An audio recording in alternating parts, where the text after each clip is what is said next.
Good morning, everyone. Thank you for tuning in to Inclusive, the Inquirer webinar series presented by the Philippine Daily Inquirer. My name is Juliet Haveliana, and I will be your moderator for this event. Inclusive is a series of webinars produced by the Philippine Daily Inquirer.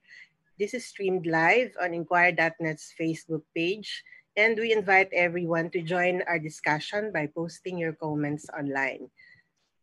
Our topic for today will be the best practices of our local government units in responding to the pandemic and how their cities are coping and thriving under the new realities. Before we introduce our guests, allow me to share the Inquirer's exclusive offer for our viewers and readers. A 30-day free trial of the Philippine Daily Inquirer's digital version called the Inquirer Plus. You can see the QR code on your screens now for details on how to avail of this exclusive offer. Okay, today we celebrate the Inquirer's 35th anniversary. And for this special edition of Inclusive, we are happy to have as guests two of the most engaging and most active mayors in Metro Manila, Mayor Francis Zamora of San Juan and Mayor Isko Moreno of Manila. Mayor Francis, Mayor Isko, thank you for taking some time off your busy schedules to join us today. We head first to San Juan to introduce our first speaker, the 19th, Mayor of San Juan. Mayor Francis Zamora is a young and energetic public servant whose modern and hands-on approach to governance ended the Ejercito Estrada dynasty of almost 5 decades. When we say young, he just celebrated his birthday a few days ago, right, Mayor? Okay to mention your age? Yeah. Anyway, he entered politics in 2007 as city councilor, and at the age of 30 became vice mayor in 2010, serving for 2 terms until 2016. He earned his master's degree in public administration from the University of the Philippines and finished an executive education program at Harvard University, as well as a program for business management at New York University. He graduated from De La Salle University with a degree in Bachelor of Arts, major in psychology. Towering at 6'5", Mayor Francis played center back in his days at La Salle Green Hills and was team captain for the Green Archers with 2 championships Mayor, the UAAP men's basketball. Good morning, Mayor Francis. Yes, good morning, Juliet. Of course, good morning, Mayor Isko. Iniidolo kong mayor ng lungsod ng Maynila. Mona at sa lahat po ng mubuo ng Inquirer. Maraming salamat po sa pag-imbita sa amin. And yes, I just celebrated my 43rd birthday last December 5. Still young at heart. Medyo bata pa naman. Yes. Thank you, Mayor, and happy birthday again.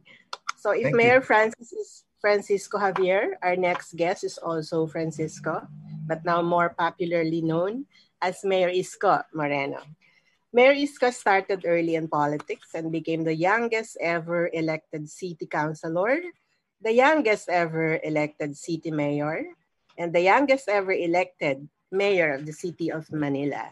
His very colorful life story, from his background of poverty to being an actor and a politician, now a household name, has captivated the imagination of many people, not only among the masses, but also business leaders and foreign diplomats.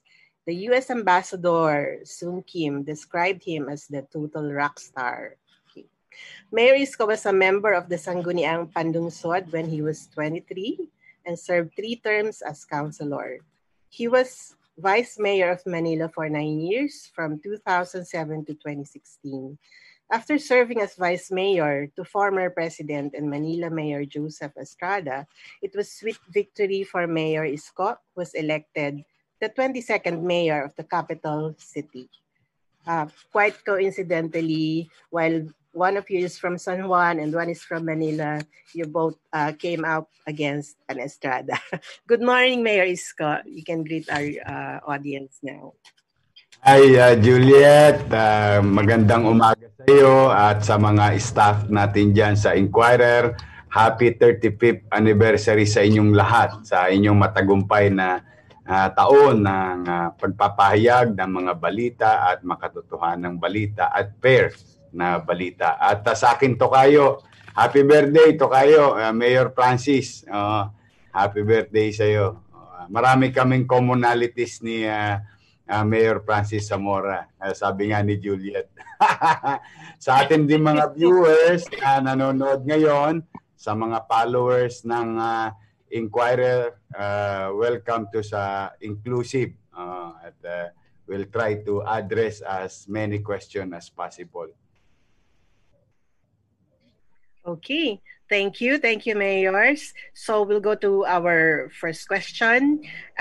We would like to ask our two mayors to give us a quick situationer of COVID-19 in their respective cities. So let's head over to San Juan. Mayor Francis, I read that your goal is 0 cases of COVID this month, right?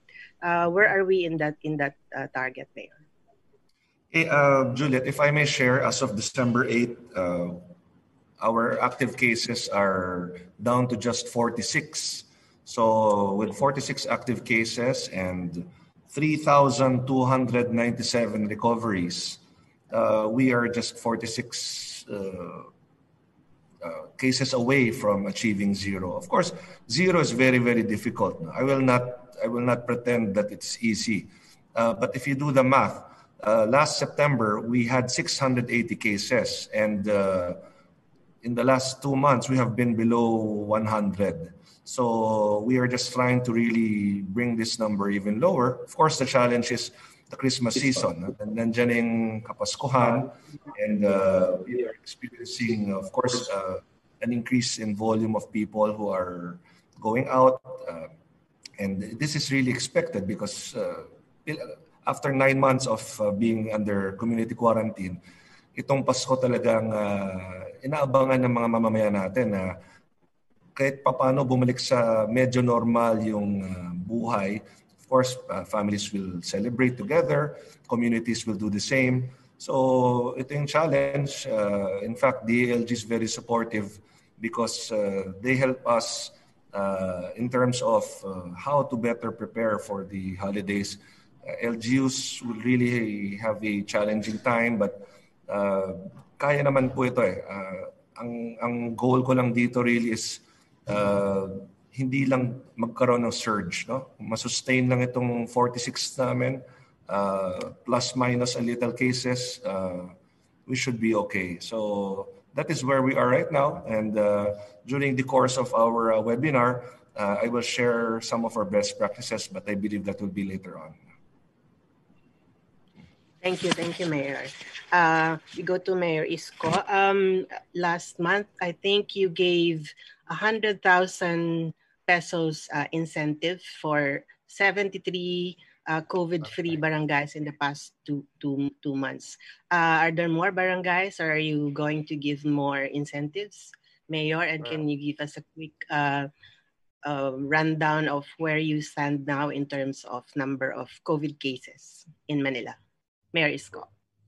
Yes, that's true, no, Juliet.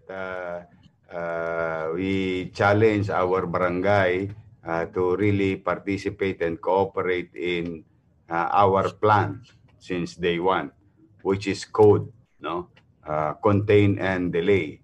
That's the only thing that we can do so far in the absence of certified, accredited, registered vaccine, no.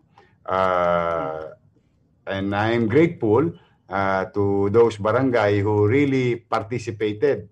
I think most of them participated. It's just that may mga barangay kasi na may isa pang nag-positive. It's a 2-month program na nilaunch natin na kailangan kailangan zero cases sa kanilang barangay. I have 896 barangay, no? Wow. Okay. But be that as it may, may mga nanalo naman sa awa ng Diyos. 73 of them, and 100,000 were given as additional funds to barangay, respective barangay.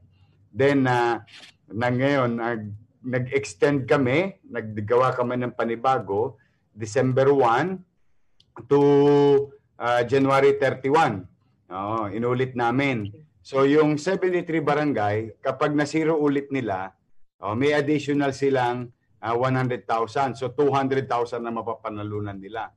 Okay. Yun namang mga barangay na hindi nag-qualify at first at magka-qualify at second plan ay makakatanggap ng 100,000. And as of today, sa awa naman ng Diyos, out of 896 barangays, 64 barangays pa lamang ang nagkaroon ng infection simula December 1. Now, let me share it to you what really transpired in the city in terms of infection. You know, Juliet, talagang kabagabagabag itong coronavirus na ito. Talagang minsan nagugulantang na lang kami mga mayor, biglang lumolobo from no reason. Not really no reason, but you'll be just amazed that biglang gumanon yung numero, no? Talaga napaka-fluid ng sitwasyon. In fact, at the time we had about 1,300, 1,400 regularly active cases in the city of Manila. But I'm happy to share it to you while there is still danger, no? Gusto ko maliwanag lang 'yon sa ating manonood, ano? While there is still danger in the city of Manila with regard to infection with this dreadful disease, coronavirus, no? We have, as of 12 o'clock yesterday, which is our cutoff, we align our cutoff with the national government, no, and DOH. Meron kaming 412 na kaso, active cases. At nalulungkot ako, Juliet, sapagkat meron tayong 681 succumb from this dreadful disease. No, nakikiramay tayo sa mga pamilya na yan ay taga-lungsod ng Maynila. Sa kabilang banda, bagay naman na aking pinagpapasalamat sa Diyos, no, at sa aking mga doktor at nurses at medical frontliners, we have survived 22,613 active cases at the time, infected individual.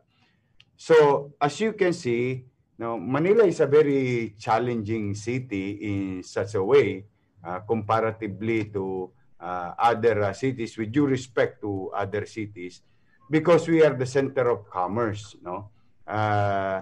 Kaya ako nagpapasalamat sa Diyos dahil we have about 2.4 million nighttime population and about 3 million daytime population, no? And the most dense city, if not in the country, in Asia, at 74,000 population per square kilometer. And that 74,000 population in a square kilometer, most of them lives below and in just poverty line, no? Kaya napakahirap ng espasyo, no? The way we heard, and you've been, I think, Inquirer for that matter has been reporting that also there are infection within the household, no? Kaya medyo dahil sa masikip doon na nagkaka-infeksyon. But be that as it may, 412, like Mayor Zamora, is also grateful that he has 46 and about 1 million population. Totoo po yun. Kasi pag kami pong mga mayor minsan, pag tinitingnan namin yung numero, dahil kabisado namin yung aming kanya-kanyang bayan o kanya-kanyang syudad, talagang natataranta kami tuwing may report na darating sa amin. At kapag yung lugar, no, geography, no, ay doon nagkaka-infeksyon, lalo nakakabakaba kapag yung lugar na yun ay kabisado naming densely populated area. But so far, I can honestly say it's there, but it's being managed. Now, the risk is being managed. Now, what are we expecting, like the way Mayor Zamora said a while ago, is marami kaming uncertainties, marami pa kami hindi alam sa buong December. What will transpire in the entire December for two reasons. No? One, it's the weather condition. Ano ang epekto sa ating mga Pilipino in a tropical country who will experience a cold weather for the X numbers of days in the remaining days of this year and the first month of 2021? That is one question. Because in other countries, they already tested their weather condition na nakaka-apekto sa tao. Sa atin, wala pa. So kaya talaga medyo may kaba kami at hindi kami nagsasawang paalala talaga sa tao na mag-ingat. Second, the worrisome sa aming mga mayor, ano magiging habit ng tao towards celebrating the holidays? Are we gonna do the same thing? Are we gonna be more responsible? And definitely, there will be no parties. That is a fact. It was approved by si Mayor Zamora, kasama namin yan, kami lahat ng Metro Manila mayors, unanimous yan at kasama ang IATF at DILG. Walang party-party, walang tugs, no? But there is one more issue. The household activities. Paano mag-i-interact yung, siyempre alam mo naman tayo, Juliet, mahal natin ang mga mahal natin sa buhay, nanay at lola, lolo at tatay. How are we gonna greet them? How are we gonna interact with them during the holidays? So that is, let me take this opportunity na, nako, mag-iingat kayo ha. Lalo na yung mga bata. Kasi, ito ngayon ang data, no? Marami ngayon, Juliet, ang infection nasa bata. Not really bata, but mga 15 hanggang 29, no? Some of them are working, some of them are just playing outside. But they survived, no? Most of them survived. The problem is, pagsok pa nila sa oblo, yun. Doon na nadidisgrasya si lolo at lola, si nanay tatay. Kaya yan, is a gentle reminder to really wear your mask as much as possible. And when time for dinner, or anong tawag natin yun? Noche Buena. As much as possible, you create space. Di ba, sa lamesa, magkakatapat, no? Hanggat ma-alternate. There are things that we need to do as individual. And that is a must this coming holiday season. Okay, Mayor. Thank you for the reminders. We'll talk more about that a little bit later. So now for another question, maybe we would like you to share the most significant steps you have taken to turn around the conditions in your own cities. Maybe what are the steps that you are most proud of, having done during this pandemic? So Mayor Francis, you've had targeted testing, and you've had lots of provisions of Wi-Fi, laptops, tablets for teachers and students, and you also had partnerships with a partnership with the DICT. Would you like to tell us about what among those steps you were most proud of? Go ahead, Mayor Francis. Yes, Juliet, do you mind if I present our best practices?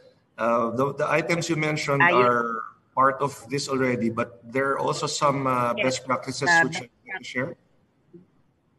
Okay. Highlights of your best practices, Mayor. Okay, thank you. So as of December 8th, actually, we're down to 46 cases with 3,297 recoveries and 96 deaths. So you will see that we have barangays that actually have 0 cases as of yesterday. And we will be implementing through a local ordinance an incentive program wherein each barangay that will have 30 days straight of 0 active cases will get a cash reward. So medyo pinattern din namin to sa Manila sapagkat nakita natin yung ginawa ni Yorme. At ang maganda naman sa amin sa Metro Manila mayors, pag merong magandang ginagawa yung ibang mayor, open naman sila na i-replicate sa iba't ibang cities. So hindi nagdadamutan in terms of ideas. In fact, nagtutulungan. So itong ginawa ni Yorme Isko sa Manila, naging inspiration namin dito to give incentives pag mag-0. So tinatarget na yun ngayon ng mga barangays and it will be officially passed as an ordinance. Next, please. So ito yung pie chart po natin as of December 8. So you will see that 2% ang active cases, 3% deaths, and 95% ang recoveries natin, which is very high. Next, please. Okay, dito naman sa ating mass testing, mula nung simula, ang ginagamit namin talaga ay RT-PCR test lang. We never relied on other tests. lalo na yung rapid test kasi na-experience namin nung simula when there were some companies offering mga rapid tests. Merong instances na tatlong tests, tatlong separate different results, no? So at the end of the day, babalik ka rin sa PCR test. So we maintained the use of PCR tests. In fact, we procured our own machine. Tapos meron pa tayo from Red Cross, meron pa tayo from DOH hospitals. So yung testing natin is not mass testing per se. No? It's mass targeted testing. Ibig sabihin, yung through our contact tracing, pinipili natin sino ba ang pinaka merong highest probability na infect. At unang-una dyan, syempre, yung close contacts ng mga nag-positive. So we have a scientific approach in terms of whom we test through the contact tracing data. Inuuna natin sila. Ang ginawa rin nga natin, no, para ma-incentivize yung ating contact tracing, nag-lunsad tayo ng 3,000 pesos cash incentive para sa mga nagpa-positive na nagka-quarantine sa ating facilities. Because oftentimes, no, natatakot silang aminin na positive sila. In fact, tinatago nila ito because ayaw nila matanggal sa trabaho, ayaw nilang ma-discriminate sa community. But ang resulta nun, meron pala mga positive na hindi natin nalalaman. So when we incentivize this, mas lumalabas sila because hindi sila nag-aalala sa pamilya nila. May paunting panggastos ang kanilang pamilya habang naka-quarantine sila. And yung quarantine facilities that they stay in, may libreng pagkain, libreng gamot, no? May doctors, nurses, may libreng wifi pa yan. So ito, sample ito ng aming testing facility. It's in our San Juan gym, one of our biggest facilities in the city. And we have a total of 7 to 8 LG swabbers and 10 to 15 from the national government. And then meron tayong encoders din. So meron tayong schedule na Monday, Wednesday, Friday sa ating mass testing. And then Tuesdays, Thursdays sa community naman. So on the average, between 400 to 700 a day ang aming tinatest. Just for everyone to have an idea, ang population ng San Juan based on the 2015 census ay 122,000. So I would assume now 2020 we would be probably around 140 to 150,000. Next please, Brian. So meron tayong Kalinga Center. In fact, ito yung isa sa mga unang naging government and private partnership in terms of quarantine facilities. So kami nagpapasalamat sa Xavier School at sa lahat ng alumni nito sapagkat ang mga mag-aaral at mga alumni ng Xavier ang nagkalap ng pondo upang malunsad natin itong Kalinga Center. It's actually a 4-story public school building. Ito yung San Juan Science High School namin na dapat itong school year nito namin ilo-launch. Ngunit ito nagkaroon na ng COVID noong Marso, minabuti nating i-convert agad ito. At it has since been turned over to the LG already. So 2 months ago, yung Xavier already formally turned over the daily operations to us at nagpapasalamat kami sa kanilang tulong. Isa sa mga naranasan naming problema yung DepEd schools nung una hindi pinapayagan maging quarantine facilities. So through our Metro Manila Council meetings and the IATF, eventually pinayagan naman ito. So nagagamit namin ngayon yung mga DepEd facilities natin as quarantine facilities, lalo na't wala pa naman tayong face-to-face schooling ngayon. Next please. Our San Juan Medical Center, it's our one and only public hospital dito sa San Juan. So nag-set up po tayo ng COVID wards, COVID isolation rooms, pati container vans dito sa labas. Yung container vans natin, may mga kama yan, may mga aircon. This is meant to augment yung facilities natin inside the hospital. So right now, talaga mababa na ang bilang ng COVID cases. So wala ring masyadong pasyente ng COVID sa hospital ngayon. Next please. Okay, ito yung sample layout ng ating isolation rooms.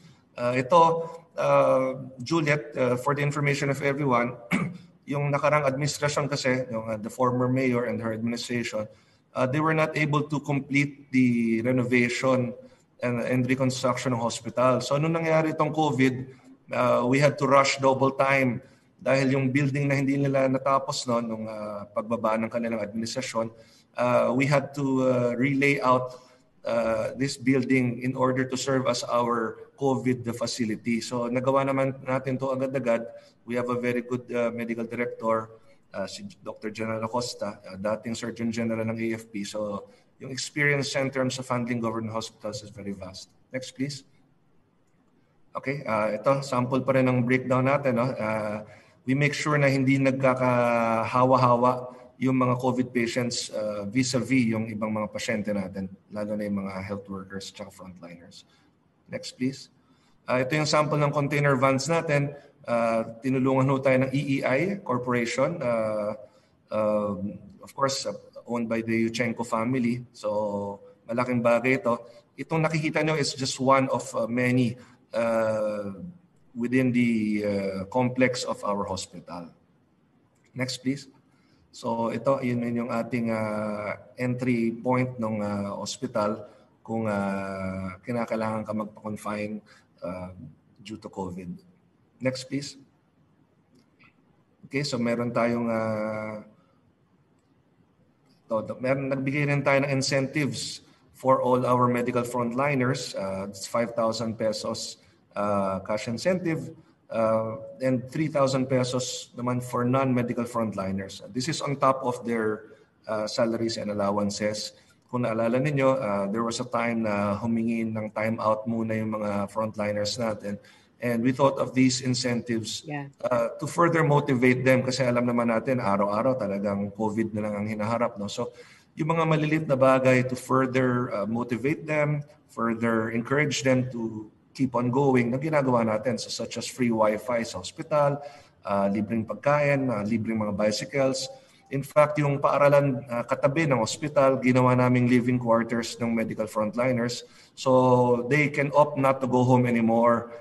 Meron silang kanya-kanyang mga lugar doon kung saan sila pwede matulog, kumain at magpahinga. Next, please. Okay, ito again, yung quarantine facilities nga natin. No? Next, please. Very effective din yung localized lockdowns natin, Juliet. In fact, yung first localized lockdown namin was the Agora Market. Nung nalaman namin na merong isang nag-positive na vendor, I had to shut down the entire market immediately. And all vendors working close to around 600, pina-swab test natin lahat yan. And we found out that 27 of them were positive. So buti na lang na napasara natin agad dahil alam naman natin sa palengke, isa yan sa mga hotspots no, ng hawaan. Yes, so what we did was we shut it down, we isolated the 27, we treated them, and it was the perfect timing also na kinausap na rin natin ang nagpapatakbo ng palengke, pati ng local government officials natin sapagkat during this lockdown ng palengke, dito na rin namin nilunsad yung renovation ng aming market to make it more COVID adaptable. So sinisimula na ito ngayon. We are modernizing our one and only public market, and by May next year, ilo-launch na siya or inaugurate na. So ginawa natin to in 6 phases. Each phase na currently nagre-renovate, inakyat muna natin dito sa plaza, just right across, para tuloy-tuloy din ang kabuhayan nila para hindi sila tamaan. Talking about the palengke also, nagpatupad din tayo ng ating palengke on wheels nung kasagsagan ng ECQ, wherein sinubsidize ko po personally, ito yung kumbaga personal na tulong ko sa community, sinubsidize ko yung kalahati ng presyo ng binibili ng ating mga mamamayan. Sapagkat yung mga lehitimong manininda sa palengke, siyempre namumroblema sila sapagkat walang pupunta ng palengke. Takot lahat nung kasagsagan ng ECQ. So we set up palengke on wheels that went to all our barangays on a schedule, and 50% of the actual cost, kino-cover ko na yan personally.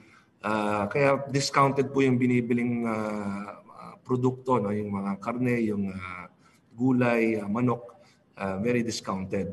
Meron din tayong free cremation at urn package up to 30,000 pesos. Covered po yan ng local government. Wala silang kailangan bayaran. Dati kasi direct cremation dapat, no? Lalo na kung COVID case. Right now, medyo pinapayagan na ang normal na burol. So ganun din, whether you choose cremation or burol, meron up to 30,000 pesos po na libreng cremation o libreng funeral service. Next please. So ito ho, isa sa mga pinagmamalaki po namin sa San Juan. Naka 14 waves ho kami ng ayuda o yung food packs distribution, and you will see the breakdown of all our 14 waves. In fact, we are now preparing for our 15th wave, which is our Christmas pamaskong handog na rin po sa ating mga mamamayan. At kung makikita ho ninyo, kami mismong pupunta sa bawat barangay.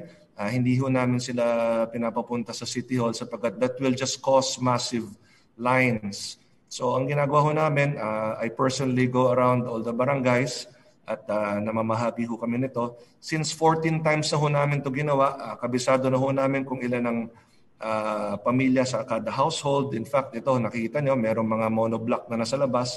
Yung mga quarantine pass nila nakalapag doon. So bilang na namin, tansyado na namin. So yung 15th wave will start next week. Ito ho yung Christmas ayuda ho natin sa mga mamamayan natin. Next please. Tayo po ay meron ding libreng binhi sa tulong ng Department of Agriculture. This is to encourage urban gardening for food security. Ngayon, yung mga mamamayan natin sa San Juan na gusto magtanim ng mga gulay na pwede nilang makain, no? They get free seedlings from our Senro, yung City Environment and Natural Resources Office ho natin. Of course, through the DA. So ito po si Secretary Dar, dumalaw po dito sa San Juan para ho sa turnover nito. Next please. Ito po, instructional video kung paano mag-urban gardening. So, I'm a very hands-on mayor by nature. So, ako mismo ang nagtuturo para gayahin ng ating mga mamamayan. So, meron kaming mga instructional videos on how to do that. Next please. Punta naman ho tayo sa pagbibisikleta. I'm proud to say that San Juan was awarded as a gold awardee ng Mobility Awards. For being one of the bike-friendliest cities in Metro Manila. And in line with that, nag-set up po tayo ng mga bollards at ng mga bike lanes all over the city. May mga bicycle ordinances po tayo to keep everyone safe, lalo na yung mga nagbibisikleta. Alam ho ninyo, no, itong biking revolution, as I call it, this was brought about by the pandemic dahil nung kasagsagan nga uli ng ECQ, talagang limitado. In fact, there was a time na zero public transport ang umaandar. So people had to either walk or take a bike. So alam na, I was telling people, no, eventually no, nagkaroon na ng kaunti-unti, nagkaroon na ng mga tricycle, nung pinayagan na siya muli. Sabi ko, yung araw-araw na ginagastos ninyo para sa pamasahe, kung ipunin nyo na lang yan at ibili ng bisikleta, sa inyo na yung bisikleta, you can buy a bicycle for as low as 3,000 pesos. And that's just 100 a day savings if you will not spend it on commuting. So you can actually invest in a bike which you can use every day. It keeps you healthy. Okay? It's an exercise. Wala kang problema sa social distancing at open air siya. So wala ka rin problema na mahawa ka. And we wanted to make San Juan very bike-friendly. So ito po, maraming nagdo-donate din sa amin ng mga bisikleta. We prioritize our frontliners sa San Juan Medical Center. May mga nag-donate din po ng bisikleta para sa ating pulis. Ito po yung police bike patrol natin. Isa to sa mga masasabi kong innovations na nakatulong sa pagbaba ng COVID-19 cases. Sapagkat, well, one, I bike around with them every day. At umiikot kami sa lahat ng barangay without notice. Walang pasabi yan. So bigla na lang kaming liliko sa maliliit na kalye, nagugulat yung mga tao at nanguhuli ng mga hindi nakamask. Kasi alam nila yung mobile ng pulis hanggang main road lang eh. Dahil yung iba maliliit na kalye. Ngayon, dahil meron tayong police bike patrol, nag-apprehend ho tayo ng mga violators ng COVID-19 ordinances. So mas maingat ngayon yung mga tao, mas nagmamask na sila, mas nag-face shield because alam nila at any point baka biglang dumating yung bike patrollers natin. So naka-body camera din ho sila Bakit naka-body camera? Sapagkat marami sa mga naranasan namin pagkakataon, siyempre, i-deny nila. Sasabihin, umiinom lang kami ng tubig kaya wala akong mask. No? Sumusubo na ako ng merienda. Kanya-kanyang palusot. So, instructions po natin, take a video or take photos before apprehension para walang room for interpretation. Dito po sa lower left lower center, ng image, makikita ho ninyo yung dedicated bike and motorcycle lane and vehicle lanes natin sa Ortigas Avenue. So, meron kasing 3 lanes po ang Ortigas Avenue. And when we put a bike lane on the rightmost, anong nangyari? Siyempre, yung third lane na yon, hindi nakasya yung kotse. So, para hindi masayang yung third lane, ang ginawa ho natin, 1/3 of the third lane ay pang bisikleta at electronic scooter, and 2/3 of the third lane naman dedicated pang motorsiklo. Para yung first 2 lanes naman dedicated para sa kotse, and you will notice that they all travel in a linear direction, parallel to each other, para hindi nag-aagawan at nagsisingitan yung motor, yung kotse at yung bisikleta. So this has helped us in terms of our traffic flow, at with the coordination of MMDA also, mas naayos natin yung daloy ng trapiko. At the same time, and more importantly, yung safety ng lahat, no? Both the safety of the bikers, the motorists na nakamotor, pati yung mga motoristang nakasasakyan. Next, please. Ito po, yung meron naman tayong bike sharing program para sa ating City Hall employees, wherein we procured 105 bikes na pwedeng hiramin ng ating mga empleyado sa City Hall para huyang library card. No? Kapag humiram ka ng libro sa library, alam kung sino humiram, alam kung anong libro ang hiniram mo, at isusoli mo yan. Ito, after 1 week of you using it, you return it. Now, kung nakita ho natin na mataas ang pagtangkilik ng mga empleyado dito, by next year, we can add more. So parang testing muna to kung gaano kalakas ang pagtangkilik ng mga empleyado natin. So each bike has a serial number para alam natin kung sino yung huling gumamit nito. Para in case merong damage, we would know kung sino yung hindi nag-ingat sa pagbibisikleta. And again, I'm proud to say that here in San Juan, we launched the first solar-powered bike pit stop in the Philippines. That was just around 2 weeks ago. Kami po ay napili ng Allianz, PNB, a German insurance company, to be the site of the first solar-powered bike pick stop. So meron siyang solar panels, yung kuryente niya ay lahat yan solar-powered. Merong ilaw pagdating ng 5 p.m. Kada hapon, pag padilim na, nag-on yan mag-isa. At meron tayong air compressor, merong pump, merong bike service area, merong tools, may rest area, at may bike rack siya. So yung security guard assigned dyan, tinuruan na rin namin siya na maging bike maintenance para 2-in-1 ho yung trabaho niya para at anytime na merong kailangan ng tulong, yung security guard marunong na rin. Next please. Ito po, sinama namin to sa aming e-awards, no? Yung SAP natin, distribution na tayo po ay nakipag-ugnayan mismo sa Robinsons Bank to set up 4 ATMs here at the San Juan PhilOil Flying V Center. Alam naman natin yung SAP talagang medyo challenging ho yan, lalo na't libo-libo ang beneficiary. So we had to think of a way to distribute the SAP to thousands of people without necessarily violating social distancing protocols. So ito yung ginawa namin at naging successful po. Tapos na ho ang releasing namin ng SAP dito except for those na lang na pending pa ho ang verification from the DSWD. Okay. Mayor, with your indulgence, so we have a lot of really very good best practices from San Juan. Maybe you can share others later. Okay. We just need look after the time, but before we take a break, of course, we'll Thank you, Mayor Francis. Really very systematic and very effective steps you've taken in San Juan, and I'm sure there are many more. I've seen your presentation. There's quite a lot more. So, but we'll head first to Manila for Mayor Isko. You've had hard lockdowns in Sampaloc earlier, and then maybe your Divisoria is quite a problem, and then you had a very successful drive-through program. Can you drive-through testing? So could you share with us your best practices in Manila, Mayor Isko? Well, thank you, Juliet. No, one thing for sure, no, yung Divisoria as a whole, no, continues to be clear of obstruction from Asuncion Recto up to Abad Santos, Juan Luna, and Soler, yung kung saan dumadaan ang mga sakyan. But as we all know also, at the same time, those perpendicular roads, doon natin nilagay yung iba nating inalis na mga vendor sa Recto.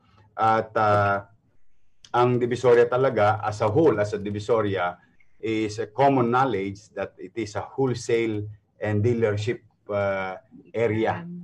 Kaya yun ang isang challenge talaga namin na Juliet. In fact, during the ECQ, isa sa mga gray line na ang tagal namin dinesisyonan. It took us about 2 days to decide on it, whether are we going to close the night market with regard to products produced by farmers and locking down the port, no? Isa sa mga kondisyon kasi pumapasok, labas-pasok ang tao sa Maynila. But sabi ko nga, we cannot leave an island. We have to be sensitive with our neighbors, because if we shut down the port and shut down the market, which other cities did, no, yung kanilang bagsakan ng gulay, magmamahal ang presyo ng gulay, isda at manok, at saka yung mga imported products or raw materials. So because of that, yun pinito ko sa kanina, 1314 yung aming infection. But anyway, those are water under the bridge, no? And one way or another, modestly aside, with the help of my colleagues here in the city government, we were very successful to manage that, and we will continue to manage these holidays, no? At lagi lang ako magpapaalala kasi gusto ko maghanap buhay yung Utaw eh. Gusto ko based on our Code M, which is a modified plan, no? Code M is contained and delayed. That is our basic plan that we can share to you. I am grateful to British government. Last February, I was sent to London and to meet with the Corona British Response Agency. At na-share sa akin yung kanilang COVID plan, which is a code plan. No? At immediately upon arrival, we adapted to it. Tapos medyo meron lang kaming tinwik, no, na konti bagay sa ating tradisyon at kustumbre, at saka weather condition. No? Kasi pati doon kasi sa kanila, pati weather condition and season are being assessed. And upon arrival, modesty aside, I think it is the city of Manila, even in the absence of the infection, came up with an infectious disease control center. First local government unit who adapted into possible surge of infection the way we know it in other countries, especially in our neighboring countries here in Asia, no? So naitatag namin yon na yung Manila Infectious Disease Control Center sa Santa Ana Hospital. That is a very, I think that is the key, no? Adapting to code program plan ng City of Manila about coronavirus, contain and delay. So after that, immediately we reinforce it. our medical facility was reinforced by an additional facility, which is what we call quarantine facility. Yun nauna dyan, yung Delpan. And modesty aside, with regard to this topic, Manila, with 6 hospitals, went beyond the minimum requirements of DOH, which requires 30% of bed capacity in hospital. But we are now 32% bed capacity, or bed load capacity, COVID bed load capacity in our hospital. We build 15 quarantine facilities. As we progress, we compartmentalize our quarantine facilities, which is very important, very, very important. And if I may share it to our listeners and in the Parplang area or those municipalities who are watching, maybe they don't have not yet na may COVID sila, pero ito yung isang mahalagang learning process, no? Quarantine facilities, nag-innovate yan. Una, quarantine facilities awaiting for result. So these are probable and suspected, no? Sumunod, nag-design kami ng quarantine facilities for positive patient, no? But asymptomatic. Then nag-evolve ulit. Nag-compartmentalize naman din kami ng quarantine facilities positive with precondition. Like yung dialysis, nagda-dialysis sa tao. Meron din kami noon para sa kanila lang. Tapos, sumunod, nagkaroon kami ng quarantine facilities for pregnant women. Tapos, nagkaroon din ng quarantine facilities for lactating mother, bagong panganak, na positive yung mother, yung baby negative, hiniwalay kagad namin with the direction of our MHD, no? Para mapangalagaan kagad yung sanggol at mapadede ng yung may nakukuha kaming gatas ng ina sa ibang tao no? Pero yung mother was contained in our quarantine facilities. So as we speak, ang good news, nung araw, sa nagkukwentuhan kami noong mga isang linggo na nakakaraan, sabi ko, alam mo, ngayon naging good news na may ginawa ang gobyerno pero hindi na nagagamit. Sabi ko, for the meantime, that is good news. Kasi 7 of our quarantine facilities wala kaming kliyente, which is the way I understand, it's a good sign. No? And we had about 24% with our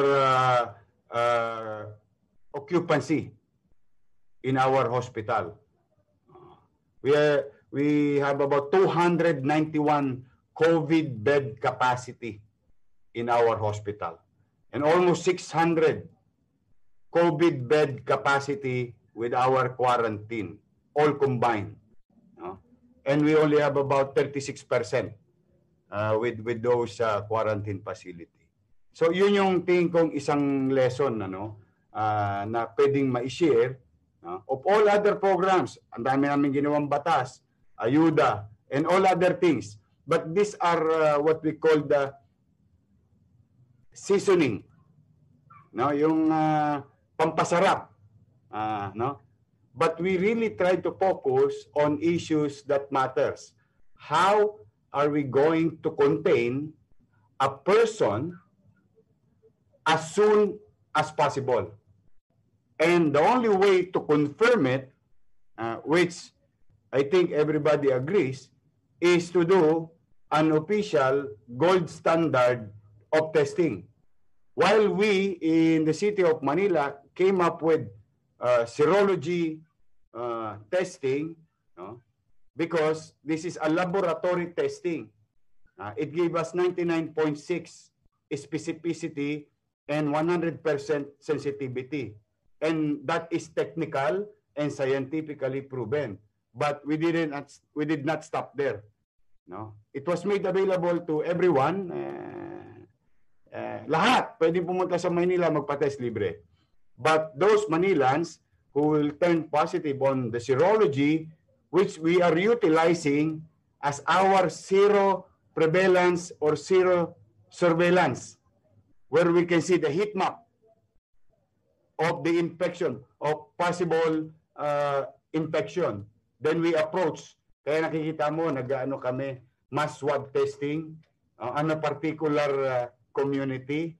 Yun ang reason, when we act on something, when we do something, there is already a data that proves the action, that proves that there is a need to act on the matter. Kasi utilization of resources ito, no, Juliet, medyo, alam mo naman yan, I think si Mayor Zamora will agree. Lahat tong pondo namin for 2020 was not designed to address a pandemic. So it was redesigned.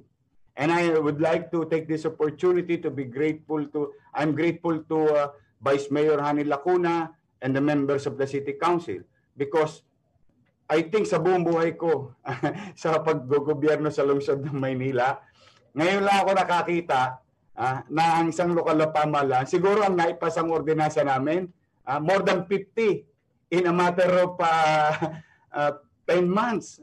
These are rearrangement, realignment, and so on and so forth. So going back, we still focus on our plan. How are we going to contain? How are we going to delay the growth now? On the last quarter of this year, which is now, we are now in a few days of the fourth quarter. The third quarter, I've been seeing some news by Inquirer and all other newspaper that there is what you call contraction of economy, no? Napansin ko, tapos may survey, yung I think, I hope I'm correct, no? Yung SWS, may nakita ko na provision, may nakita ko doon na may 9% yata yun. But just correct me if I'm wrong, but there is a data that there is what you call involuntary hunger. So there is involuntary hunger, there is contraction na maapektuhan yung ating growth, economy, sabi ko, then what are we going to do? Then we came up with an amendment to our plan, Code M. No?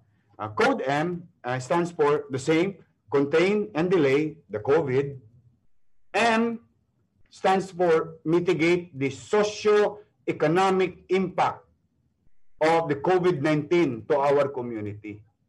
So, underneath that mitigation process or mitigation plan, paano namin masusustain yung negosyo if they are still existing?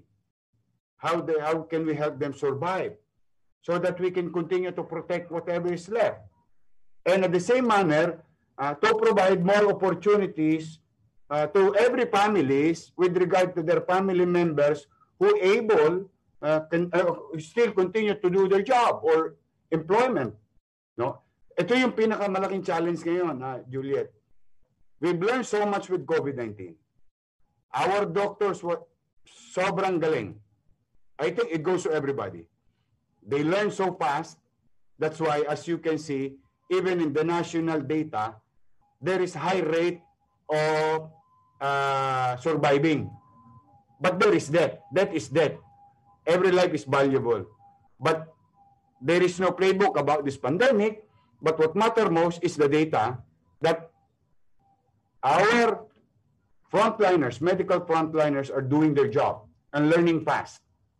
Now, another policy should be attended is yung iniisip na namin, paano namin matutulungan ng utaw na makatawid dahil maapektuhan pa eh. At ako, nararamdaman ko, I am no economist, Juliet. Alam mo, minsan yung gut feel mo, yung dahil galing ka sa lupa, alam mo na yung tama ng pag nawalan ka ng trabaho, wala kang kita, psychological, emotional, economical. This affects a person and a family. And that's we've been addressing for so many, not so many months, about 2 months now, coming 3 months. And in the next quarter, now, alongside in between, while attending to Code Plan and M Plan, alongside in between, we continue to engage international pharmaceutical company. Modesty aside, in our own little way as local government unit, kahit na anong mangyari, Juliet, if you're Manilans, at least I can honestly assure you, halimbawa, Juliet, no? Huwag naman loobin ng Diyos, hindi tayo naligtas ng COVID because walang pinipili ito. Pero I guarantee you, Juliet, your son, your daughters will have an access to vaccine because your city government already appropriated, earmarked, and deposited the literal cash sa bangko to acquire a future, and hopefully soon, vaccine. The logic behind is to assure our people that there will be may tao pa sa susunod na henerasyon. Even though hindi namin alam kung kami sa pamahalaan ay magiging ligtas sapagkat maraming infection mismo. Dito mismo, ito, kung saan ito nangyayari itong interview mo. Dito mismo sa loob ng kwartong to, ilang infection na nangyari rito, katabi ko. But, you know, sa awa ng Diyos, salamat sa Diyos, ligtas tayo. But, as a matter of assurance and a guarantee that life will go on even in our absence, we secure the future of the next generation by having a capacity to acquire such vaccine. And sa totoo lang, Julia, tumutulo laway ko ngayon. Kahapon pa tumutulo laway ko, i-share ko lang sa iyo. Habang pinapanood ko yung balita sa Inglaterra na sila ay nagtutusok-tusok na.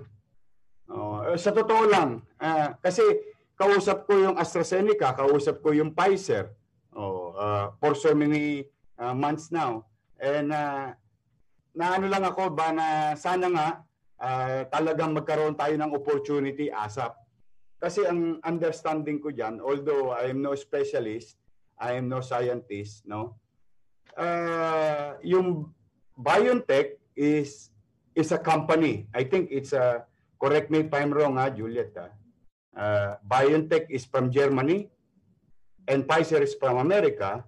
BioNTech as scientist, Pfizer as scientist, nagkausap sila, nag-agree sila sa isang product, both scientists, then it was being passed through the process, it passed through phase 3, and now certified by a Ministry of Health in British, in London, no?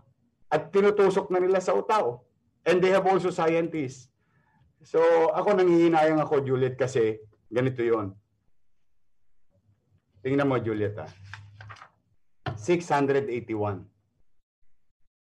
Malaking pagpapasalamat ko sa Diyos for the past 4 days, 0 death ako. But on a regular, 1, 2, ilang pang luluhang pamilya na pwede naman nating maiwasan. Kaya yun yung sinasabi ko sa iyo, Juliet, na yun ang matter of assurance, to supplant the national government's effort to acquire the vaccine, the City of Manila will augment portion of it. Makatulong man lang kami sa national government. And I hope our respective agencies who are tasked to acquire that vaccine should act swiftly. Because that is also a directive coming from the President. No? They should act swiftly. Ngayon, yun, may mga scientists din naman yun, di ba? In fact, 100 years na sila nagdi-discover ng mga gamot. So, ako kasi ang paniwala ko yung value ng buhay.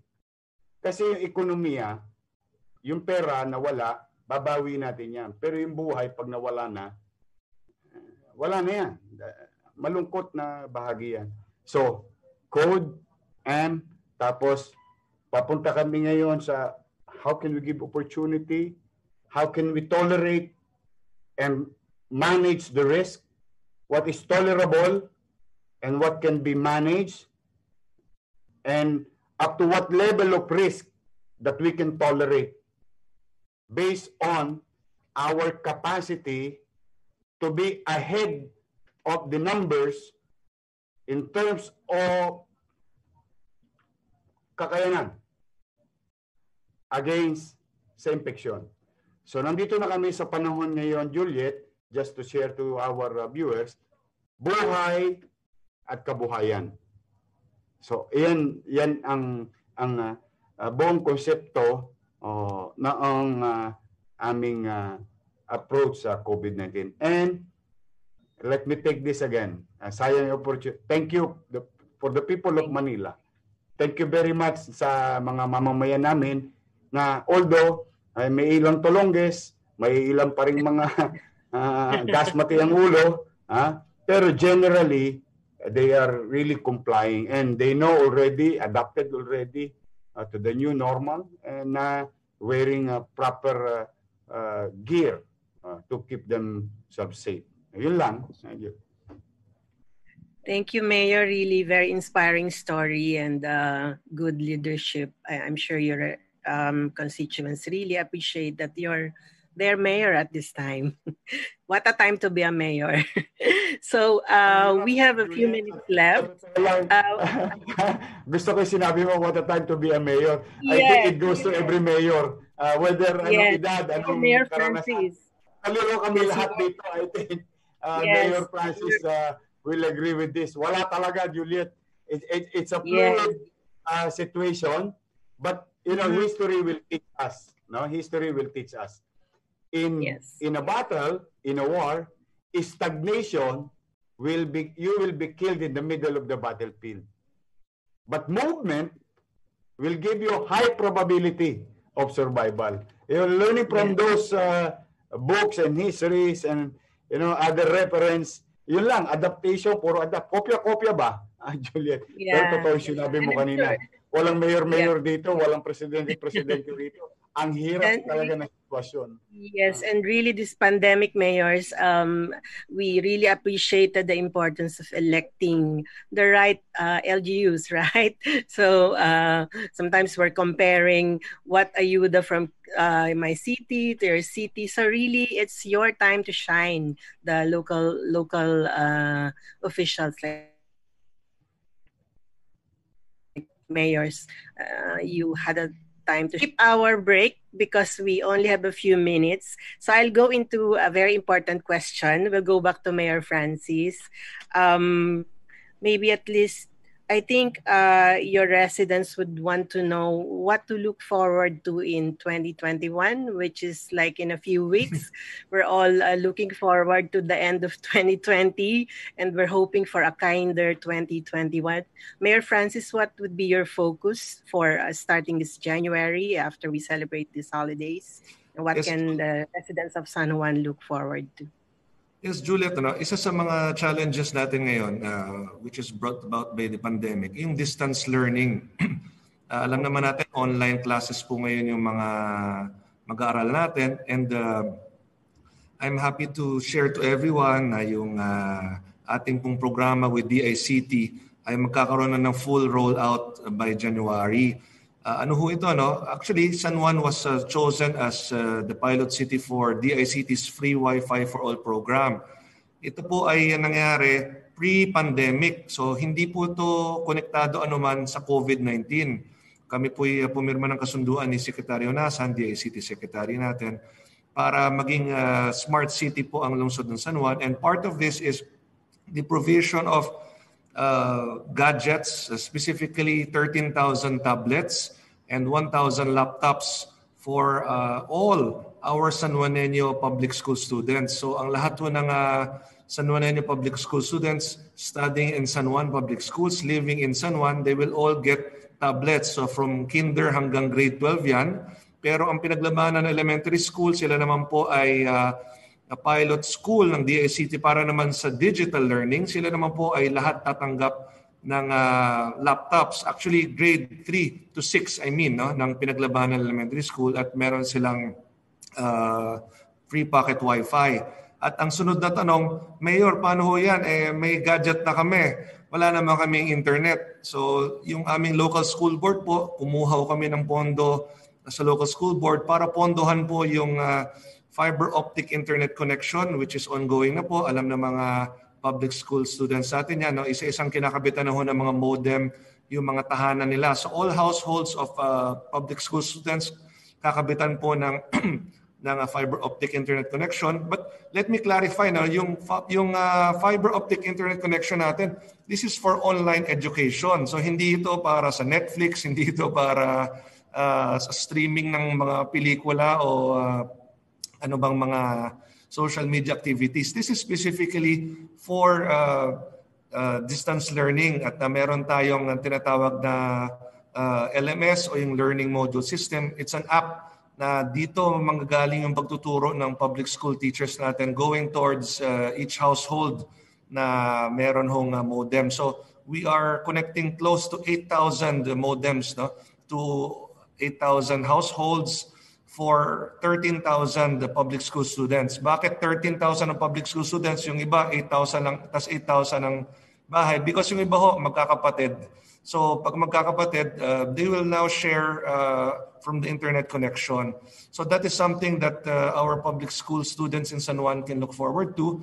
And next, nag-allocate po tayo ng 50 million pesos through our city council para po for the procurement of vaccines. Gaya ng binanggit ni Yorme Isko kanina, kaming lahat ng mga mayor nag-aabang na po talaga. Ito yung pinag-uusapan namin tuwing meron kaming IATF meeting. Eventually, paglabas ng ating vaccines. So kung ano man ang magiging final decision ng national government sa vaccines, we have allocated 50 million pesos for San Juan para augment kung kinakailangan yung pondo ng national government. So hindi tayo purely umaasa lang sa national government because we also do not know the system yet, no? Because tandaan nyo, 100 plus million tayong Pilipino. At least may nakaabang tayong 50 million pesos locally through our funds just in case we have to spend for the vaccine. So 2021, we hope and pray that it will be a lot better. Alam niyo dito sa San Juan, bago ng March 6 was the confirmation of the first local transmission ng COVID sa Pilipinas. Ito hong isang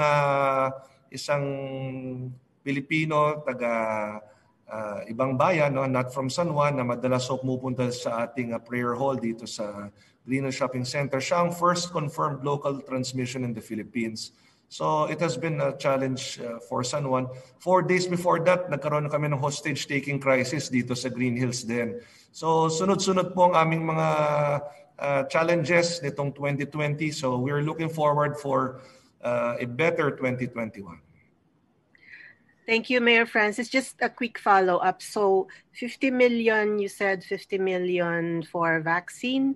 Are you going to buy on your own or are you going to just like get a slot from the national government's purchase of vaccines? Mas maganda ho through the national government because yung presyo mas mahihila nyo dahil bulk procurement, no? Itong 50 million na to, nakaabang lang ho yan just in case. No? It's an emergency standby fund. If and when magkaroon ng problema in terms of funding, at least may nakaabang ho kaming 50 million pesos. At ako'y nagpapasalamat sa mga konsehal natin na bumoto rito at kay Vice Mayor Warren Villa sapagkat merong mga konsehal who voted against it. Can you believe that? May mga bumoto against funding the vaccines for San Juan. But then again, I'm thankful to all those who voted for it. Malaking tulong to sa bawat San Juanenyo. So, Mayor, would you have your own priorities for distribution of the vaccine in case it comes now? Like the national government has its own priorities. Would you have your own plan for San Juan? Susunod lang po tayo sa prioritization in terms of acts. Yes, we will follow the prioritization of the national government. Yes. Okay. My last follow-up for you is yes, Green Hills is the ground zero for COVID-19 in the Philippines. How is it, Mayor, now? Are they back on their feet in terms of the businesses in Green Hills?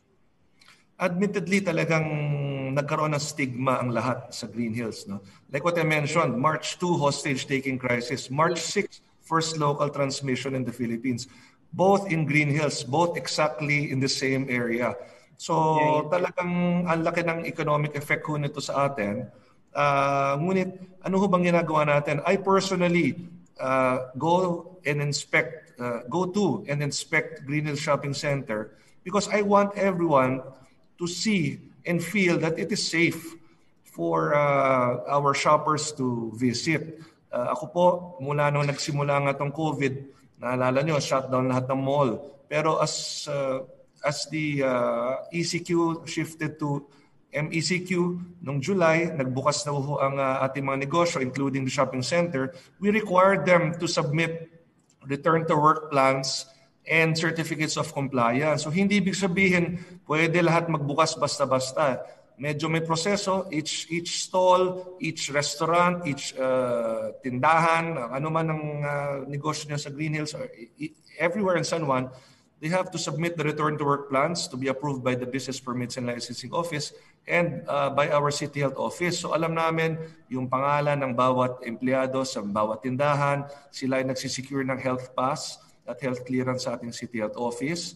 And before they are given the certificate of compliance, kailangan nakasaad doon, kunwari ano ang carrying capacity ng restaurant mo, ilang empleyado, dapat merong thermal scanning, may alcohol, may contact tracing, nasusunod yung social distancing. So from July up to December, tuloy-tuloy ho tayong nag-inspect dyan. The latest was just last week nung tayo po'y umikot muli sa Green Hills Shopping Center. So as Mayor, I would like to assure everyone that Green Hills Shopping Center is safe and we are doing our very best to keep it safe for everyone. Thank you, Mayor Francis. We go back to Mayor Isko for the last few minutes of our discussion. Mayor, I'm sure I know you're among the first LGUs to allocate 200 million. Was it right? So our reporter, yes, Jody Agoncillo, has a question for Mayor Isko. How much are you allocating for the acquisition of vaccine? Is this more than 200 million? Can you explain it to us, Mayor Isko? Okay. One, tama po kayo, no? Ma'am Juliet, at doon sa nagtatanong. About 3-4 months ago, may 200 million ang naisubi ang Maynila. Tapos itong incoming budget, nagdagdag pa ako ng consequent. So umabot na yan 250, no, na aming initial. Usually, modesty aside, no, meron akong tinatawag lagi na fallback plan, no, yung pagka nagka-leche-leche tayo, ano ba kasi ang daming uncertainty noong 2020, what have we learned? So about 4 months now, medyo nag-aantabay kami lagi ng additional plan, no, which is the worst case scenario. We are addressing the current scenario and the probability of having a worse scenario.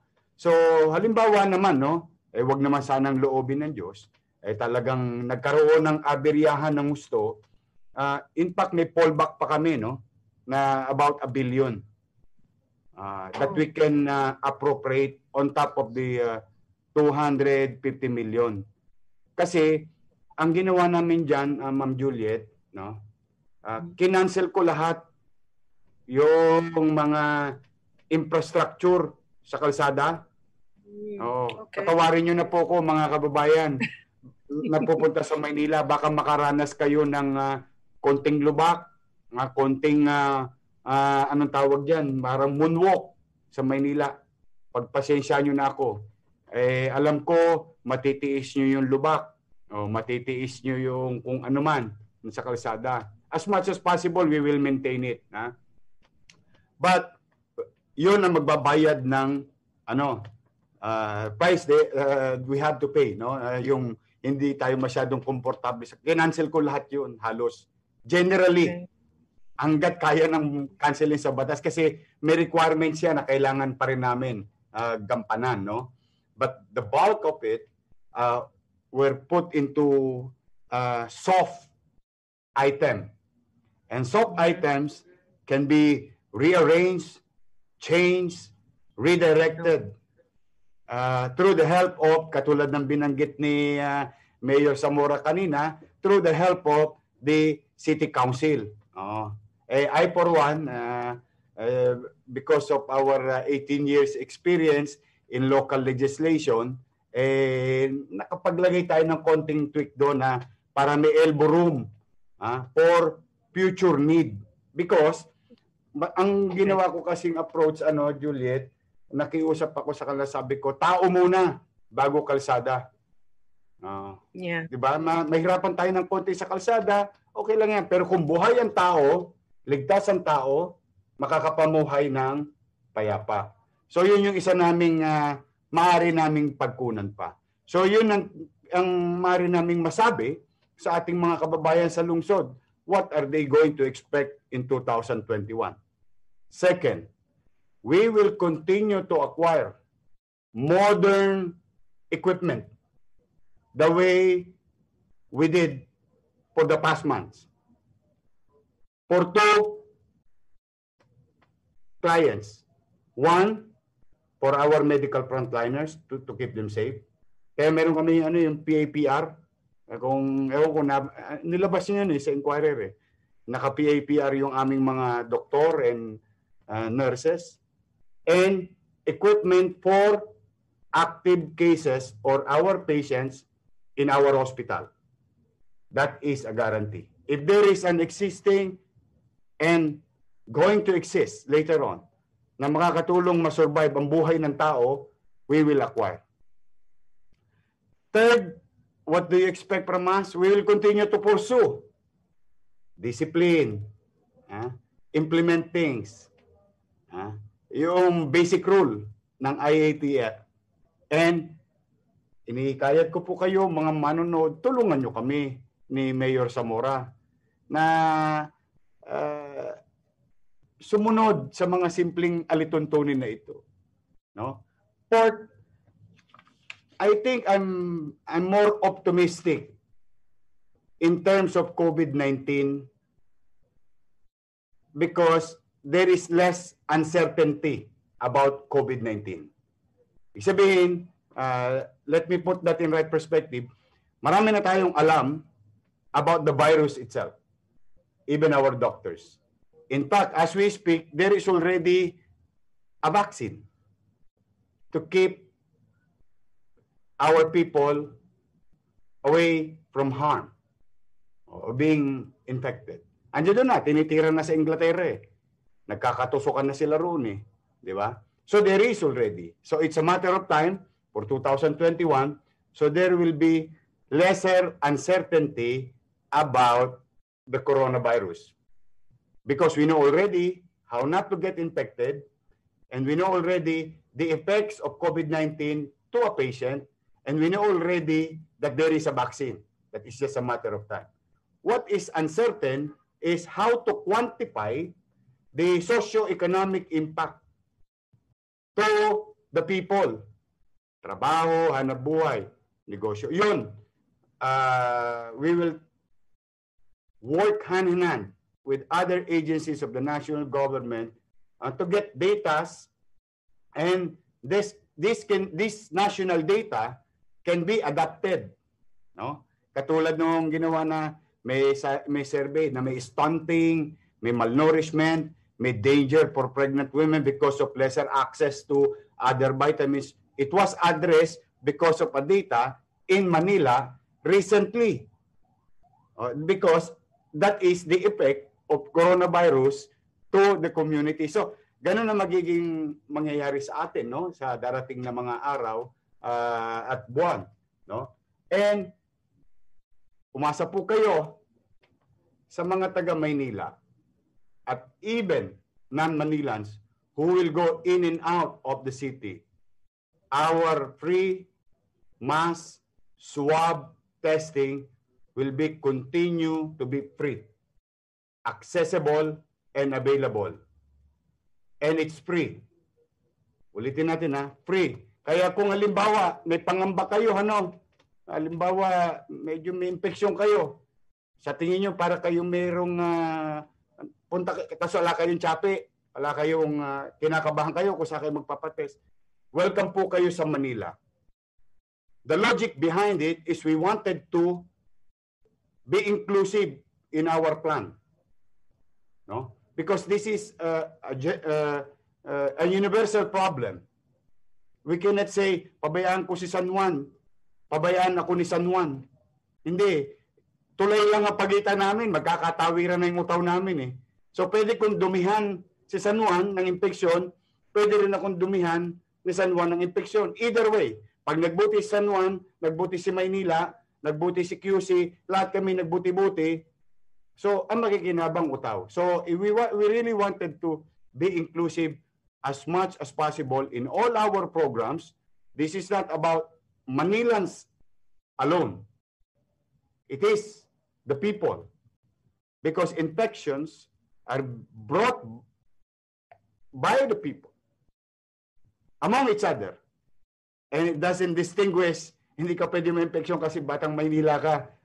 Hindi ka ma-infeksyon kasi batang San Juan ka. Hindi. Kaya yun ang gusto namin approach. So, yun ang pwede ninyong asahan sa amin, sa mga darating pipilitin naming akapin hanggat kaya naming akapin.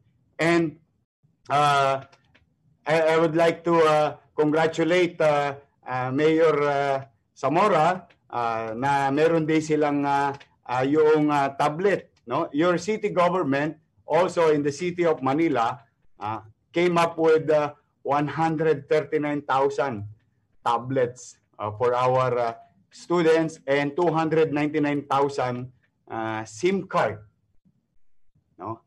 With 10 gigabytes of bandwidth every month with rollover courtesy of the city government, and 11,000 laptops for 10,300 teachers.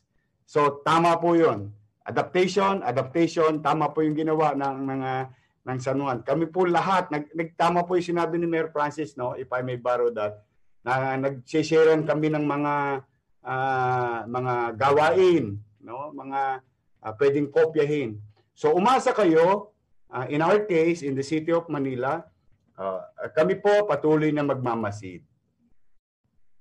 At mag-a-adapt. We will not stop. I would rather fail by trying than fail by not trying at all. No, we will continue to move, and there will be movement, and pinakikisuyo ko lang, talagang makiisa lang po kayo. Wala po kaming hangarin na pahirapan ng sino man. Hindi yan paggugobyerno pag pinahirapan ng tao. Hindi yan paggugobyerno. Ang paggugobyerno, ginagawang maaliwalas, magaang ang pamumuhay ng tao. But in this case, kailangan natin ng sakripisyo. Ngayon, in return of all these things that we are asking, Mayor Zamora and I, and all other mayors, ako po, in our own little way, pipilitin po namin maging mainam, masinop, at epesyenteng paglingkuran kayo come New Year. We will continue. And please, uulitin ko, let's learn how to live with COVID-19 every day. But at the same time, or in the same manner, we can learn how to go back to work safely for the meantime. Kasi nandyan na sa kabilang kanto yung bakuna. Tuloy ang Pasko, and I wish you all the best. I know it's not going to be that happy. Ano ba tawag? Tama ba yung ano ko? Pasensya na kayo sa grammar ko. Happier Christmas. Oo. Hindi siya natin mararamdaman yan. Pero ang Pasko tuloy. Ang bagong taon tuloy. Ang tanong lang, abutan ka ba nun? Kaya kailangan malasakit tayo sa ating sarili, mag-ingat tayo sa ating sarili para na natin pinagmalasakitan yung mga mahal natin sa buhay. So, Merry Christmas to everyone. Enjoy the holiday. Enjoy, but at the same time, be responsible citizen for yourself, for everybody. At may awa ang Diyos. I believe, may awa ang Diyos. Makakaraos tayo. Makakaraos tayo, mga kababayan. Thank you, Mayor. Just a quick follow-up on the 1 billion. Is it for the vaccine? It can be allocated for the vaccine. And are you talking about, you said you were talking to AstraZeneca, to Pfizer. So Would you be purchasing your own vaccine for Manila, or would you join the national government's slot for the vaccine? The rule is, as long as those companies, in this case, no, AstraZeneca, Pfizer, Moderna, Sinovac, Sinopharm, no, whoever they are, who got the EUA under Executive Order number 121, the Presidential Executive Order, yung tinatawag na Emergency Use Authority. Yon. I hope I'm right, no? Yung pag meron na-recognize, sinertify, no, na vaccine, ang FDA will continue to believe, and I hope they will do fast, or they will move fast, no, those agencies, no, kung ano ang in-acquire, kung ano ang inallow ng mga regulatory agencies natin with the guidance of DOH, no, ay yun din ang i-acquire natin on top of to supplant, no, yung effort ng national government.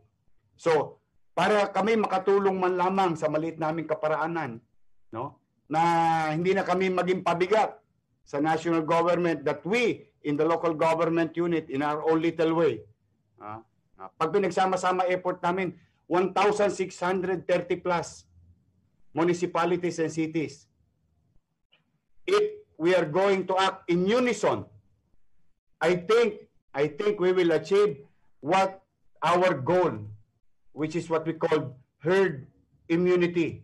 So, ang national government tumitirada, ang local government tumitirada. Then, ma-achieve natin, if the numbers is right, that if we are going to reach 60% of our population to be vaccinated, then we will achieve herd immunity. Then, so be it. Kaya ang approach namin, kung anong gagawin. In fact, we are already ready for the implementation. Kalimbawa, may rule na, DOH. May inaccredit na ang FDA through EUA. At allowed na kami through Secretary Galvez as our vaccine SAR. Meron ng guidelines. Acquire na kami. Nakaready na po kami. Ito po yung gagawin a month from now, maybe 2 months from now, maybe 3 months from now. Yung card. Why is it very important to a person who is going to be vaccinated by the City of Manila to have this? Because it has QR code and it will give certain level of confidence among each other that when a person claimed that he was vaccinated or she was vaccinated, there is a proof on it. And this will keep, alam mo yung level of anxiety, mapababa man lang namin, yung kaba, yung pangamba. We are already, thanks to Dr. Fox Pangan and to our 6 director of hospital, I tasked them last week, I want a plan. In the absence of the plan from DOH, yet we must do a plan for us. Then, kapag lumabas niya sa DOH, tingnan ninyo yung plano natin, i-adapt nyo yung national government policy. Tapos i-tweak nyo na lang kasi may kanya-kanyang geographical challenge, logistical challenge, di ba? And organizational challenge. So, meron lang konting tweak. Thank you, Mayor. I'm just saying, Juliet, with regard to your question and to the viewers, it's a simple assurance that Mayor Zamora and other mayors are really trying to come up with something. But it's always magbe-benepisyo kayo. And your government is not perfect. And in fact, there is no playbook about this and I don't want that to be an excuse. No? Yung alam mo yung naghahanap ka na lang ng alibay or other thing, no? We just want to move on and we need everybody's cooperation. Yes, that 1 billion can be utilized. Kung alam mo, maganda ang maganda yung tama sa iyo, Juliet, at talagang maganda yung study. If I can put you in a safe way, healthy way, and go back to normalization, I don't care to spend 1 billion, additional 1 billion or 2 billion, just to keep every Manileños and those people who will come here safe and unharmed with this coronavirus. Wow, big commitment, Mayor. Thank you. I wish we had more time, but we've overextended. So it's time to close. I really wanted to ask the two mayors, having displayed your leadership in these very difficult times, that would you be open to running for a national position in 2022? Maybe you can just address that in your closing remarks. So Mayor Francis, having taken on the Estradas, maybe you'll have your closing. You can have your closing statement now, and maybe just mention a little bit about my question. Go, Mayor Francis first. Well, first of all, I really plan to finish my 3 terms. Yung San Juan, alam nyo, for 50 years nasa ilalim ng isang pamilya at talagang naging templated yung governance nila. Parang walang innovations, walang bago, parang yun at yun na lang, no? And I would like to finish 3 terms, God willing, through the help of the people of San Juan, no? Makatapos ako ng 9 na taon para mapakita natin yung kaibahan na pwedeng gawin ng isang leader na talagang hands-on, na isang leader na nag-iisip ng mga bagong paraan ng paglilingkod upang mapaganda ang aming lungsod. So, I'm flattered by your question, but categorically I'm stating that I will finish my 3 terms. Of course, I have to go through 2 more elections, but ako naman, yung unang araw pa lamang naman ng paglilingkod natin hanggang sa dulo, yan ay pagtatanim ng maayos upang mapakita natin sa San Juan na hindi po sila nagkamali sa kanilang pag-suporta sa atin nung nakarang halalan. And I'd like to thank Inquirer for inviting me. Of course, I'm thankful that I was given the chance to share about our best practices here in San Juan. Sana kahit kaunti, meron po kaming kaunting information na nabahagi sa inyo na pwede naman pong gayahin ng ibang lungsod. I'm thankful to Mayor Isko. Alam nyo, kanina naglolokohan nga tayo, no? Siguro sabihin ko na rin ngayon as part of my closing remarks. So kami ni Mayor Isko, maraming pagkakaparehas, no? Pareho kaming Francisco, parehong nasa ilalim ng isang pamilya dati bilang vice mayor, no? Pareho kaming may dinaan ng pagkatalo sa eleksyon, ngunit pareho kaming nanatiling nagsusumikap, hindi kami nag-give up, no? Hindi kami tumigil, at ngayon ay nabayaan ng pagkakataon na maging mayor ng Manila at San Juan. So si Mayor Isko, sa totoo lang, talagang I look at him with high respect. I've seen how he has performed well in Manila. Siya ang pwedeng-pwede sa 2022. Ako, dito na ako. So, suporta lang ako kay Yorme kung ano mga plano niya sapagkat bilang kaibigan, bilang kapwa mayor, no? At nakita ko naman yung aggressiveness niya in terms of leadership. And I honestly look up to him with a lot of respect. So, kung si Yorme magdidesisyon sa 2022, pag-usapan natin, Yorme. Dito lang ako. Maraming salamat. Thank you, Mayor Francis.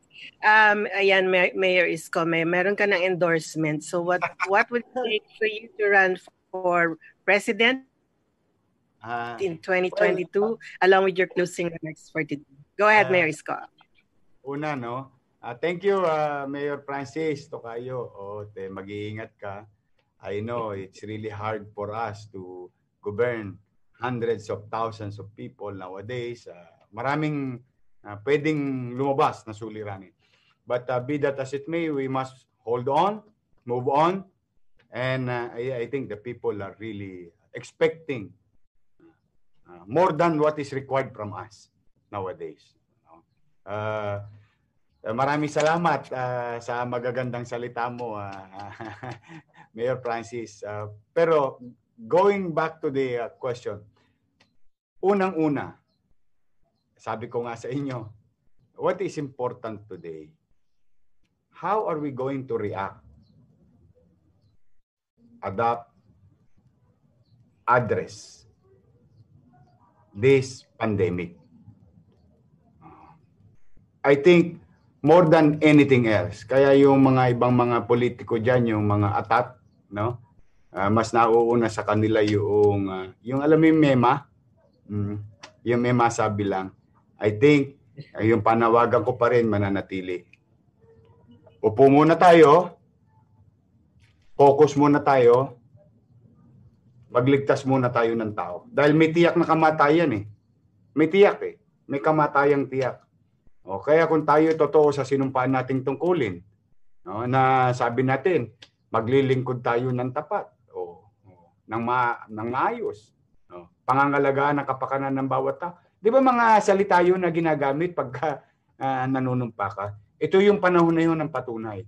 So more than political interest, kung ano man na meron sila. Unang-una, hindi naman kayo sigurado kung aabot din kayo sa eleksyon. Ba't kayo nagmamadali? Yun yung sa akin. Kaya yan ang bagay na hindi, lalo nung pagpasok ng pandemya, hindi ko yan nisip. Kasi one way or another, sigurado ba tayo makakaligtas dito? Diba? Let the natural course of law or natural course of nature, na mag-apply. Saka yan, lahat na ganda dyan, natodas. Tingnan nyo si Pangulong Duterte, hindi naman naganda yan eh. Diba? So, my point is, more than politics, more than political growth, no? I think it's more on what the question the people should ask. No? The question that people should ask our viewers, where were you during the pandemic? What did you do during the pandemic? I think that is the question. Kasi dito nakita yung halaga ng gawain ng mga taong pamahalaan. Lumiwanag sa isipan ng tao. Kaya ngayon, nagkikreate ng mga clouds ulit. Nagkikreate ulit ng what we call smoke screen. But let me share it to the viewers. This you should demand later on. Ask those people who will aspire for higher office. For now, I have obligation to the people of Manila. If they are going to re-elect me, thank you very much. But that is 2022. For the meantime, the mandate given to me, and I thank the people of Manila for giving me a chance to lead the city, especially in these troubled times, which is very hard. In fact, wala pa akong nakikitang tagumpay namin. Hindi ko pa siya nakikita dahil we still continue to manage the risk. So it's all about risk management because there is still a risk existing, cannot be denied. 412. There is about 2,000 plus in Metro Manila. So there is still risk. So wala pang nagtagumpay sa aming lahat. So kaya tingin ko, ang pinakamabisa ay yung aming sinumpaan noong 19, noong 2019, na maglingkod ng maayos hanggang 22. Then we submit ourselves to the people. In our case, like Mayor Zamora is doing good for the people of San Juan. And hopefully, we'll do the same here in Manila and all other mayors in our respective localities. So tingin ko yun yung dapat na mag-focus yung iba. But don't get me wrong, thank you very much sa inyo na ako'y napupusuan ninyo. Nagagalak ko ako, hindi ako plastic ako rin tao din ho ako, nakikilig-kilig din at nakikiliti rin ng tenga ko minsan. Parang talaga, pwede ako, ba't niyo ako sinama? Ba't sinama yung pangalan ko? Ang dami namang dyan, Avengers. Ang dami naman dyan mga super heroes, mga kilalang tao, mga altas sa syudad. I'm grateful. Thank you very much. I don't want to offend anybody, especially those people who are seeing me na, posible, thank you very much po. But just support me first. Ako na po nakikiusap sa inyo. Suportahan niyo muna ako na mailigtas yung utaw, yung mamamayan. Mapapanatag natin ang katayuan ng bawat pamilyang Manileño. Doon niyo muna ako tulungan. Pagdating ng araw, saka na tayo mag-usap-usap. For the meantime, I will focus on Manila the way Mayor Zamora said a while ago. May panganib pa. Kaya yun ang kailangan nating tutukan. So, Juliet, Yes. to the Well Inquirer said, family, to the Inquirer family, happy anniversary on Thank your you. 35th anniversary. To everyone there, congratulations.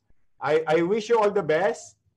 And hopefully, the next time around is 50 years, golden years Yes. of Inquirer service to the people of this country and trying to reach and inform as many Filipinos as possible, not only in the country, by adapting to technology like what you're doing right now, we are reaching Filipinos all over the world.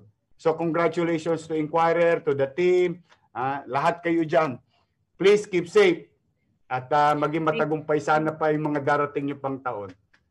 Thank you very much, Mayor Isko, for that greeting. We appreciate that. And when you're ready to answer the 2022 question, please come to us, give us the scoop. Okay, this has been a really enlightening and very enjoyable session. We extended, but really we wanted to ask more from our two mayors. But sadly, we have to end this session. But before that, I want to remind our viewers and our readers to take advantage of the 30-day free trial of Inquirer Plus, the Philippine Daily Inquirer's digital edition. For more information, you can visit inquire.com.ph/InquirerPlus and check out the QR code on your screens. This has been a special edition of Inclusive. This is Juliet Javellana. I'm saying thank you and happy 35th anniversary to my company, the Philippine Daily Inquirer. Thank you, Mayor Francis, and thank you, Mayor Isko, for joining us today. Thank you very much.